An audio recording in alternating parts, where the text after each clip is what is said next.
Chapter 29. The Gospel spreads to Scandinavia.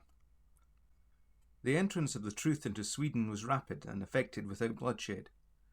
Gustavus Vasa, who became king in 1523, had imbibed the teachings of Luther and strove to establish the Reformation in his kingdom. Two brothers named Petri, who had been students at Wittenberg, preached the gospel with great success. In 1526, the New Testament was published in Sweden by the king's orders. A debate between one of the Petrists and a popish doctor named Gala was published, and many conversions resulted among both the priests and the people.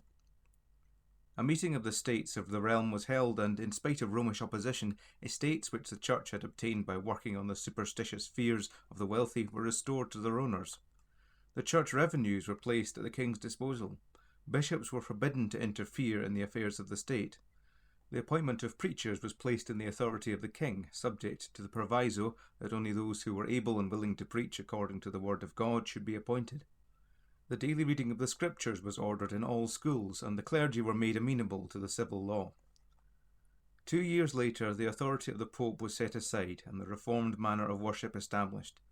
In Norway, matters took a similar course. The Reformation in Denmark was precipitated by the evil traffic in indulgences. The gospel cause had the support of King Christian II. A long struggle with the hierarchy ensued. The king was deposed, but his successor Frederick was equally favourable. An able preacher named Tausen proclaimed the truth of justification by faith. When imprisoned, he preached to the bars of his prison. The king heard of it, had him set free, and made him his chaplain. Shut out of the church, he preached in the churchyard, where he was listened to by eager crowds. In 1524, King Christian, now in exile, got his secretary to translate the New Testament into Danish, and copies were sent by shiploads from Antwerp to Denmark. In 1527, a conference was held at Odense. The king urged religious freedom.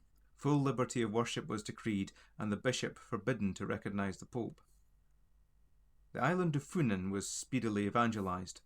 On the death of Frederick in 1533, an unsuccessful attempt was made to restore popery. The intrigues of the bishops resulted in 1535 in a civil war, but the king, Christian III, was victorious.